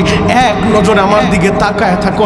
নবীরে মুরব্বীরা যেমন ভালোবাসতো, মহিলারা যেমন ভালোবাসতো, যুবকরা যেমন ভালোবাসতো, এই বাচ্চাগুলো আমার নবীর জন্য পাগল ছিল। এই বাচ্চাগুলা আমার নবীরে এতটাই ভালোবাসতো। আজকে এই জায়গায় আসার পরে ছোট্ট একটা বাচ্চা আমারে দেখা বারবার আমার সাথে কথা বলতে যায়, আমারে সালাম দেয়, আসার পরে মুসাফা করে, পরে দেখে না আমার মনে পড়ে গেছে ওই নবীর আশিক হযরতে তালহার কথা। যে তালহা ছোট্ট একটা বাচ্চা ছিল, যে তালহা দেখে প্রতিদিন তার বাপ নবীর দরবারে যায়, নবীর ওয়াজ শুনতে। ছোট্ট ছেলে তালহারে বলে, আব্বা তুমি একা একা কই যাও? বলে আমি তো নবীরে ভালোবাসি, নবীর বয়ান শুনতে যাই। ছোট্ট ছেলে কি বলে জানো? বাবা গো তুমি একা যাও না, একা যাও না, আমিও তো নবীরে ভালোবাসি, আগামীকাল থেকে আমারও নিয়ে যাইবা, আমিও নবীর বয়ান শুনতে যাব। আরো জোরে বলেন। এই জায়গায় যে বাচ্চাগুলো আছে 4 বছর 5 বছর 6 বছরের বাচ্চাগুলা, এরা তো একা একা আসে নাই, হয়তো বাবার সাথে আসছে, নয়তো দাদার সাথে আসছে। কথা বলেন ঠিক কিনা? হয়তো বলছে বাবা তুমি কই যাও? ওই পরিহল মাদ্রাসায়, পরিহল পাড়া হাফিজিয়া মাদ্রাসার মাহফিলে যাইবা, মনিরুল ইসলাম শরীয়তপুরে আসবো, মোবাইলে দেখছি, বাস্তবে দেখে নেই। বাবা আমার একটু নিয়ে যাও। নিয়ে আসছেন আদরের ছেলেটারে। বাবাজি নবীর দরবারে নবীর সাহাবী তার সন্তান তালহারেও নিয়ে আসে। সবাই যখন বয়ান শেষ কইরা যে যার মতো বাড়ির উদ্দেশ্যে রওনা দিছে, মসজিদে নববীর কর্নারে যায় ছোট্ট ছেলে তালহা বাবার হাতটা ধরে বলে, বাবা গো তুমি একটু এই জায়গায় দাঁড়াও। বলে কেন? বাবা তুমি একটু দাঁড়াও, আমি না নবীরে দেখে আমার মনটা ভরে নাই, তুমি একটু দাঁড়াও, আমি নবীর সাথে পার্সোনাল কয়েকটা কথা বলবো। আরো জোরে বলেন বাবা। ছোট্ট ছেলে নবীর সাথে পার্সোনাল কথা বলবে। ওর বাপ চোখগুলা বড় বড় কইরা বলে, বাবা বলস কি? নবীর সামনে দাঁড়ায়া আবু বকরের মতো জলিল কদর সাহাবী কথা বলতে গেলে কাঁপে, আবার কোনো বেয়াদবি হয়ে যায়নি। ওমরের মতো বীর বাহাদুর কথা বলতে গেলে থরথর করে কাঁপে, না জানি আবার কোন বেয়াদবি হয়ে যায়। তুই ছোট্ট মানুষ নবীর সাথে কি পার্সোনাল কথা বলবি? ছোট্ট ছেলে তালহা বলে, বাবা তুমি একটু দাঁড়াও, চিন্তা করো না, আমার একটু সময় দাও, আমি রহমতের নবীর সাথে পার্সোনাল একটা কথা বলবো। ছোট্ট ছেলে একটা দৌড় দিয়ে আইসা নবীর সামনে দাঁড়ায় গেছে। গো বাবা কুমিল্লার বাইরা রে, ছোট্ট ছেলে তালহা নবীর সামনে দাঁড়াইয়া ছোট্ট ছেলে বলে, নবীজি আমার নাম তালহা, ওই যে আমার বাবা দাঁড়া আছে তার নাম হযরতে বারা রাদিয়াল্লাহু তাআলা। নবীজি আমি তালহা আপনার একটা কথা বলার জন্য আসছি। জোরে বলেন। আমার নবী তো রহমতের নবী, আমার নবী বাচ্চাদেরকে অনেক ভালোবাসতেন। নবী মাথায় হাত দিয়ে বলেন, বাবা কি বলবা বলো। ছোট্ট ছেলে বলেন, নবীজি আমি তালহা না, একটা কথা বলবো। বাবা কি বলবা বলো। নবীজি আমি তালহা, আপনি নবীরে ভালোবাসি। জোরে বলো না শেখরা। ছোট্ট ছেলে বলে, আমি আপনারে ভালোবাসি। আমার নবী অবাক হয়ে গেছে, বাবা তুই বলস কি। ছোট্ট ছেলে বলে, নবী হ্যাঁ সত্যি সত্যি আমি তালহা, আপনি নবীরে ভালোবাসি। আমার নবী বললেন, সত্যি ভালোবাসো বাবা। ছোট্ট ছেলে বলে, নবীজি সত্যি সত্যি সত্যি আমি আপনারে অনেক ভালোবাসি। নবীজি বললেন, কত ভালোবাসো। নবীজি ওই যে আমার বাবা দাঁড়ায় আছে না, আমার বাবার চাইতেও আমি তালহা আপনি নবীরেই বেশি ভালোবাসি। আমার নবী আরো অবাক হয়ে গেছে, ওর বাবার চাইতে আমারে বেশি ভালোবাসে। ফান্তা মুমিনও তো পরিপূর্ণ ইমানদার। নবীজি বলতেছে, বাবারে আমি যদি বলি তোমার বাবার একটা কোপ দিয়া 2 টুকরা কইরা বাবার মাথাটা আমার কাছে নিয়ে আসবা, তুমি কি পারবা? আপনি কি বলতেন, ও চাচা, ও আশিকে রাসূল, তুমি কি জবাব দিতা? আর ছোট্ট ছেলে কি বলে, শোনো শোনো, ও পরিকল্পনার যুবক, ও নিমসারের যুবক। ছোট্ট ছেলে তালহা বলেন, নবীজি আপনি যদি বলেন, আপনি যদি বলেন, আপনি যদি বলেন, আপনার আদেশ পালন করার জন্য আমি তালহা আমার বাবার একটা কোপ দিয়া 2 টুকরা কইরা বাবার মাথাটা আপনার কদমের কাছে রাইখা দিন। আমার নবী আরো অবাক হয়ে গেছে, এই ছোট্ট ছেলের ঈমান দেখা, ওর ভিতরে ঈমানের জজবাটা কত। নবী লম্বা একটা তরবারি দিছে, সাইজে তালহার চাইতেও তরবারিটা বড়। এখন কাঁদতে বলছি, বাবা কাঁদবা। নবী বলে, তালহারে এই যে তরবারিটা দিলাম, তোর বাবা দাঁড়ায় আছে, যা তোর বাবার গর্দানটা আমার কাছে নিয়ে আসবি। ছোট্ট ছেলে নবীর আদেশ পেয়ে লম্বা তরবারিটা নিয়ে এমন জোরে দৌড় মারছে বিদ্যুৎ গতিতে, আমার নবী এই দৃশ্য দেখার সইতে পারে নাই। নবী চিৎকার বাইরে বল, আমার সাহাবীরা তোরা কে কোথায় আছো, তালহারে ধরো। আর আমি তোর বাবার গর্দান চাই না, চাই না, আমি তোর কাছ থেকে পরীক্ষা নিতে চাইছি। তাড়াতাড়ি তালহারে ধরো, তালহারে ধরো। যুবক ভাইরা রে, তালহারে দইরা নবীর কাছে নিয়ে আসে। আমার নবী বলে, তালহা আমি তোর বাবার গর্দান চাই না রে বাবা, আমি একটু পরীক্ষা করে দেখলাম সত্যি কি তুই আমারে ভালোবাসনি। ও তালহা আমি জানা দিলাম পরীক্ষায় তুমি পাশ করছো, আজ থেকে তুমি আমার, আমি নবী হয়ে গেলাম তোমার। নবী বলে, আজ থেকে তুমি আমার, আমিও তোমার। সুবহানাল্লাহ। নবী যদি বলে আমি তোমার, তার আর কোনো চিন্তা আছে? একেবারে সারসংক্ষেপ শুনে যে আপনাদের ধৈর্যের ত্রুটি ঘটাবো না। আমি দেখতেছি আশিকদের চোখে পানি। বাবা গুনাহ করতে সময় লাগছে, আল্লাহর মাফ করতে সময় লাগবে না। চোখের পানি দিয়ে আল্লাহর ডাকার মতো একটা ডাক দিবেন। আল্লাহর নামে শপথ করে বলে গেলাম, আপনার 50 বছর 60 বছরের গুনাহ আমার আল্লাহ একটা সেকেন্ডে মাফ করে দিতে পারে। কথা বলেন ঠিক কিনা? যুবক, এই তালহা অসুস্থ, ছোট্ট ছেলে অসুস্থ, বিছানায় পড়ে গেছে। নবী তালহারে দেখার লাগে ওদের বাড়িতে গেছে। তালহার মাথায় হাতটা বুলায় দেয়, তালহার বাবারে ডাক দিছে, আবু তালহা এদিকে আসো। নবী বলতেছে, তোমার ছেলেটা যদি মারা যায় আমি নবীরে কিন্তু জানাইবা, আমি নিজের হাতে ওরে গোসল দিব, আমি নিজে ওরে কাপড়ের কাপড় পেঁচাইব, আমি নবী নিজে ওর জানাজার ইমাম হইব, আমি নবী নিজে কবরে নাইবা, আমার তালহারে কবরে শোয়াইব। তালহার বাবা কান্দে আর বলে, নবীজি তাহলে কি ছেলে আমার বাঁচবো না? আমার নবী বলে, বাঁচবো না মরবো আমি জানি না, জানেন তো আল্লাহ, তবে বলে গেলাম যদি মারা যায় আমারে জানায়ও। যুবক রে, এই কথা বইলা রহমতের নবী চলে আসছে। হঠাৎ করে একদিন ফজরের নামাজের পর এক সাহাবী দৌড়াইসা বলেন, নবীজি আপনি কি জানেননি? বলে, কি হইছে? আপনার ভালোবাসার তালহা তো দুনিয়ায় নাই। আমার নবী বলে, আমারে কি শুনাইলি? ওই সাহাবী বলে, নবীজি আপনি তো আরো অবাক হয়ে যাবেন, আপনারে না জানাই তালহারে কবর দিয়া ফেলছে। নবী আমার একটু কষ্ট পাইলেন, আমি না ওরে গোসল দিতে চাইলাম, আমি না ওরে কাফনের কাপড় পরাইতে চাইলাম, আমি না ওর জানাজার ইমাম হইতে চাইলাম, আমারে কেন জানাইলো না? চলো তো বাড়িতে যাই। তালহার বাড়িতে গেছে। আবু তালহা এদিকে আসো। তালহার বাবা নবীর সামনে দাঁড়াইয়া কান্দে, হাত পাগুলো থরথর করে কাঁপতেছে, চোখের পানি দিয়া বলে, নবীজি বেয়াদবি নিবে, আগে আমারে মাফ করেন। নবী বললেন মাফ পরে, আগে বলো আমার তালহা মারা গেল আমারে কেন জানাইলা না? তালহার বাবা বললেন নবী গো, আমি তো অবশ্যই আপনারে জানাইতাম গো নবী। আপনি জানেন আমার ছেলে আপনারে ভালোবাসে, আমিও এইটাই জানতাম। তবে ভালোবাসার গভীরতা, ভালোবাসার পরিমাপটা যে এত বেশি আমি বুঝতে পারি নাই। আমার নবী বললেন কেন, কি হইছে? তালহার বাবা কান্দে আর বলেন নবী গো, গতকাল বেলা 12টার সময় আমার ছেলের শরীরে এমন জ্বর উঠে গেছে গো নবী, ওর কথা বলতে পারে না, থরথর করে কাঁপতেছে। কাঁপতে কাঁপতে আমারে ডাক দিছে, বাবা গো আমার হাতের ভিতরে একটু হাতটা দিবানি? আমি ছেলের হাতে হাত দিলাম। আমার ছেলে কাঁপতে কাঁপতে বলে, বাবা গো আমি যদি দিনের বেলা মইরা যাই আমার নবীরে জানাইবা, রাতে মইরা গেলেন নবীরে জানাইবা না? আমি বললাম বাবারে নবী না জানাইতে বলছে, নবী না তোরে গোসল দিব বলছে, নবী না তোরে জানাজার ইমাম হইব বলছে, কেন নবীরে জানাইব না? আমার তালহা কি বলে নবী জানেননি? নবী বলে কি বলছে? তালহার বাবা বলেন নবী গো আমার ছেলে কান্দে আর বলে, বাবা তুমি কি জানো না এই মদিনার ভিতরে আমার নবীর মা নাই, এই মদিনায় আমার নবীর বাবা নাই। তুমি তো ভালো করেই জানো নবী আমারে ভালোবাসে।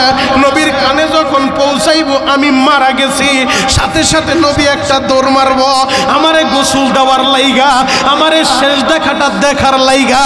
যদি দিনে মইরা যাই জানাইলে কোনো সমস্যা নাই, তবে রাতে মরলে জানাইবা না কেন জানোনি? আমি বললাম কেন? ও বাবা তুমি কি জানো না ওই মসজিদে নববী থেকে আমাদের বাড়ি পর্যন্ত আসতে রাস্তার ভিতরে কয়েকটা কাফেরের বাড়ি আছে গো বাবা। রাত্রিবেলা আমার নবীর একা পাইয়া ওই কাফেরেরা যদি মারে গো বাবা, আমি তো আসামি হয়ে যাব হাসরের ময়দানে। আমার আল্লাহ যদি বলে তালহারে তোর লাশটা দেখতে যাইয়া আমার বন্ধু মার খাইছে রে তালহা, আমি কি জবাব দিব? আমি কি জবাব দিব? ও বাবা আমি তোমার আদর আর ভালোবাসা পাইছি, তুমি কি জানো না আমার নবী তো জীবনে বাবার আদরটা পায় নাই। আমার নবী দুনিয়া আইসা বাবারে বাবা বলে ডাকতে পারে নাই, কোনোদিন বাবার কোলে উঠতে পারে নাই। ও বাবা ওই নবীর আঘাত করলে কে নবীরে সান্ত্বনা দিব? আমার ছেলের এই কথা শুই না আমি কি বলবো নবী, আমি অবাক হয়ে গেলাম।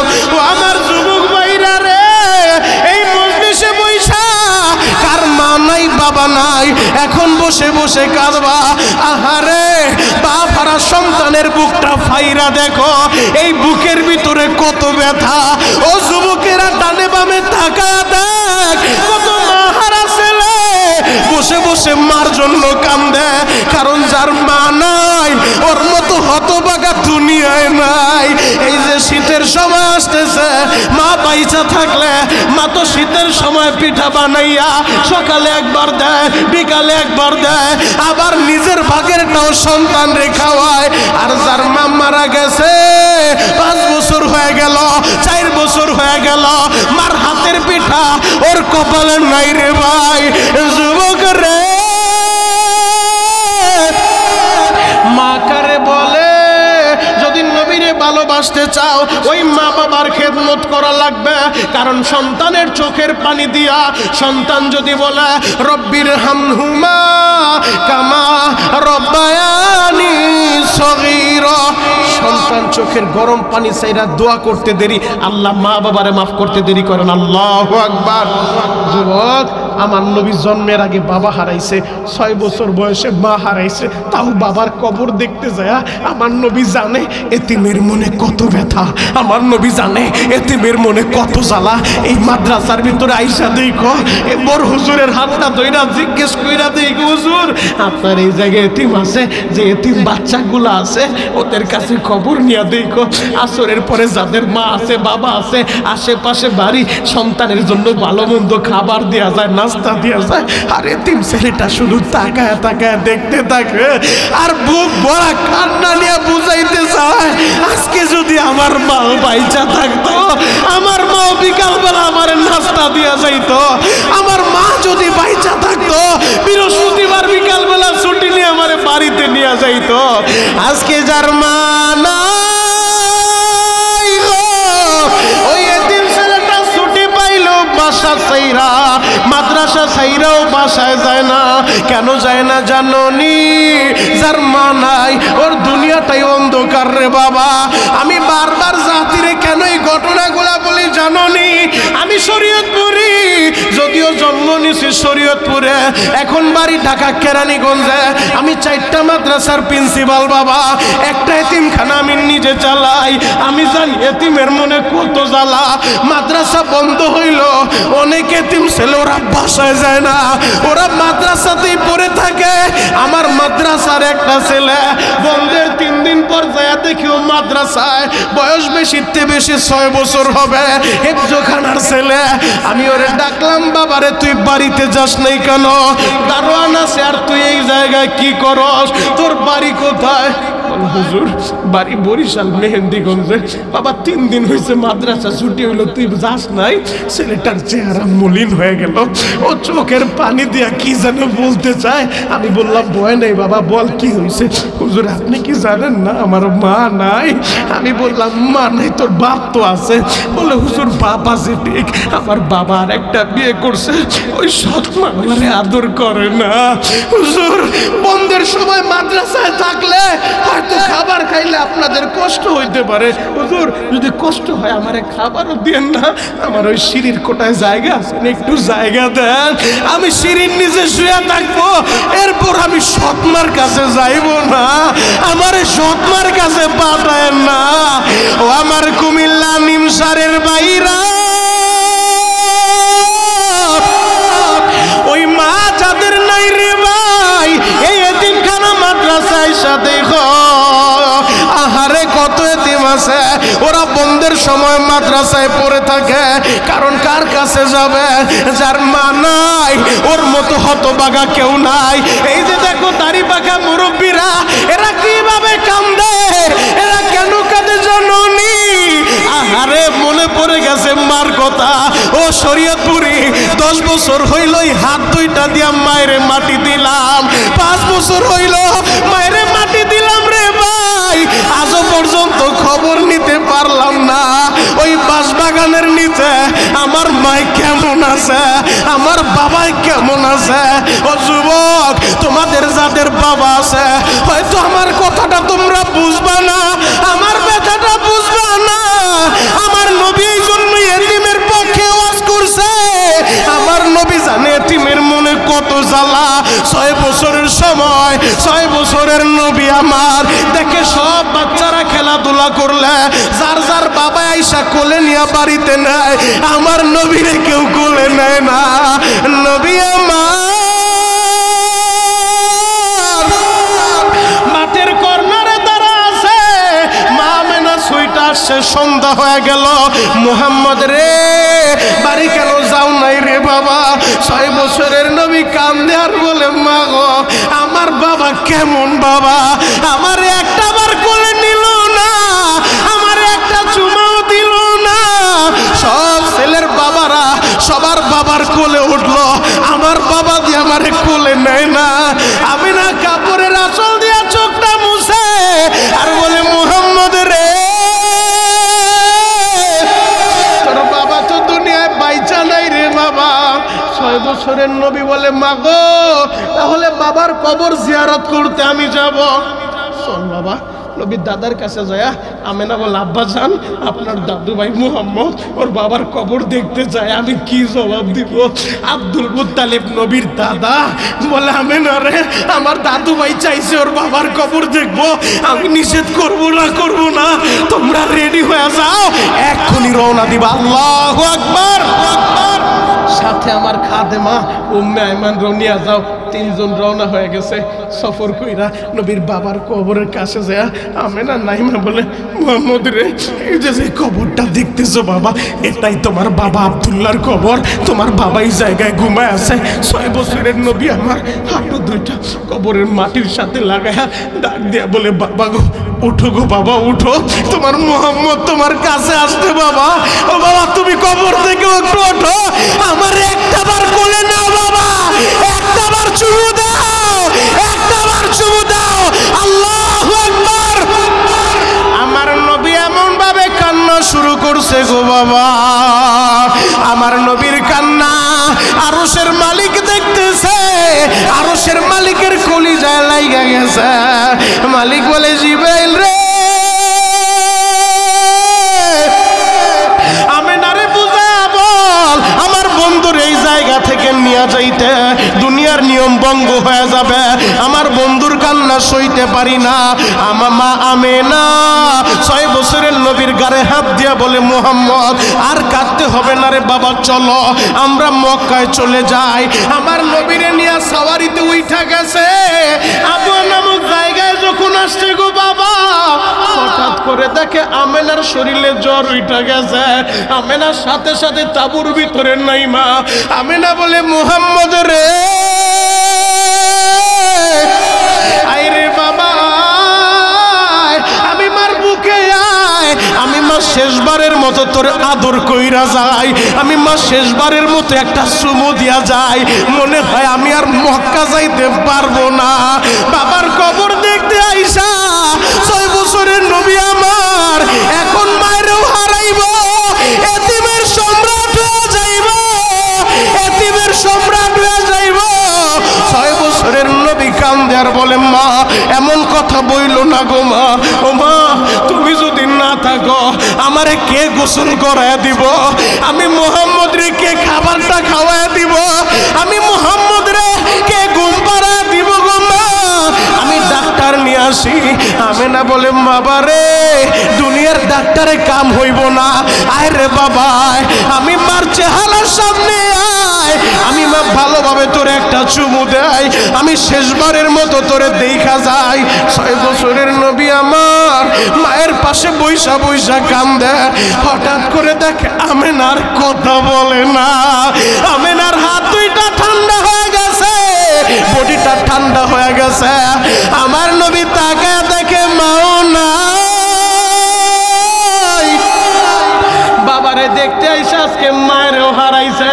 আমি জানি না এই মজলিসে কার কার মা নাই, যার যার মা নাই একটা হাত দেখাও তো, কার কার মা নাই, যার যার বাবা নাই আর একটা হাত উঁচু করো। আল্লাহ তাকায় দেখো, এই নিমসার কুমিল্লার দিকে একটা বার তাকাও, মা হারা সন্তানগুলা কান্দে, অতিথি বৈশা বৈশা কান্দে, মাও নাই বাবাও নাই, মাদ্রাসার হুজুরের মা নাই, এই যে দাড়ি পাকা বাবারা মা হারা সন্তানগুলা, আল্লাহ কেমনে কান্দে তোমার কি মায়া লাগে না? দাও না এদেরকে মাফ কইরা। ওই তোদের যাদের মা আছে তোদের পা দুইটা গায়ে দে, আমি শরীয়তপুরি তোদের পা ধরে বলে যাব, ওই মায়েরে কোনোদিন কষ্ট দিস না রে ভাই। আমি বড় আলেম না, আমি বড় মুফতি না, এরপর আল্লাহ সম্মানের চারে কেন বসাইছে জননী? আমার মা দুঃখিনী। ওই শরীয়তপুরের জমিনে গত মাসে মায়ের নিয়ে মক্কায় গেলাম, বাবার নিয়ে মক্কায় গেলাম, কাবা ঘরের দরজার সামনে দাঁড় করাইয়া বললাম, বাবা আমার জন্য দোয়া করো। আমার মা এখনো প্রতি রাত্রের তাহাজ্জুদ পইরা আমার জন্য চোখের পানি জড়ায় গো বাবা। যুবক, তোদের যাদের ওই মা বাড়িতে বাইচা আছে, আজকে মাহফিল থেকে যায় হাত দুইটা জড়ায় দইরা বলবি, মা রে তুই আমারে মাফ করে দে। আমার নবী বলছে, আমি বলি নাই, হুমা জান্নাতুকা ওয়া নারুকা, তোমার মা বাবাই তোমার জান্নাত, তোমার মা বাবাই তোমার জাহান্নাম। যে সন্তানের প্রতি মায়ের দোয়া আছে ওই সন্তান পৃথিবীর কোথাও ঠেকবো না। আল্লাহু আকবার। আমার নবী জানে মা হারানোর কি ব্যথা। মা থাকতে মার কদর করিস ভাই। আমি শরীয়তপুরি তোদের জন্য দোয়া করব, তোদের সাথে আমি মুসাফা করব। হয়তো আমি বড় আলেম না, তবে এই হাত দুইটা দিয়া বহুতবার আমি কাবার গিলাফ ধরছি, বহুতবার হাজর আসর ধরছি। কাবার দরজার পাশে একটা জায়গা আছে, আলেমরা জানে, মুলতাজিম যার নাম, যে মুলতাজিম আমার নবী সিনাটা লাগায়া এইভাবে উম্মতের জন্য কাঁদছিল বাবা। সেই মুলতাজিমের সিনা লাগায়া জাতির পিতা ইব্রাহিম আল্লাহর কাছে দোয়া করছে। আমি শরীয়তপুরি বহুতবার ওই মুলতাজিমের সিনা লাগায় কাঁদছি আর বলছি, আল্লাহ আমি গরিবের সন্তান, যখন মাদ্রাসায় পড়তাম আমি দেখতাম আমার ওস্তাদ সাহেবের যাত্রা বাড়ি বছর বছর হজে যায়, তখন কাঁদতাম আর বলতাম, আল্লাহ একটা বার তোমার ঘর আমারে দেখাইবা। আল্লাহ ওই দিনের ডাকটা কবুল করছে। প্রথম যখন গেছি কাবার ঘরের দরজা ধরে কান্দি আর বলি, আল্লাহ একবার যেহেতু আনছো আমারে বারবার আনবা। এখন মাওলা বছরে কয়েকবার নেয়। আমি তোদেরকে বলে গেলাম, ও যুবক, তুইও যদি মার দোয়া নিয়ে চলতে পারোস, আমার আল্লাহ তোরও মক্কা মদিনা দেখাইব। আজকে বাড়িতে যে মার হাত ধরে ক্ষমা চাইবা রাজি আছো? যুবক রাজি আছো? কোন কোন যুবক বাড়িতে যে আমার হাতটা ধরে মাপ চাইতে পারবা? দেখি তো, আমার আল্লাহর একটু দেখায় দাও। আল্লাহ তাকায় দেখো, মায়ের পাগল সন্তানগুলো হাত উঠাইছে, এরা বাড়িতে যে মার কাছে মাপ চাইবো। আল্লাহ এরা যেন মার খেদমত করে সবাই জান্নাতটা কামাইতে পারে। চিৎকার মেরে বলেন আমিন।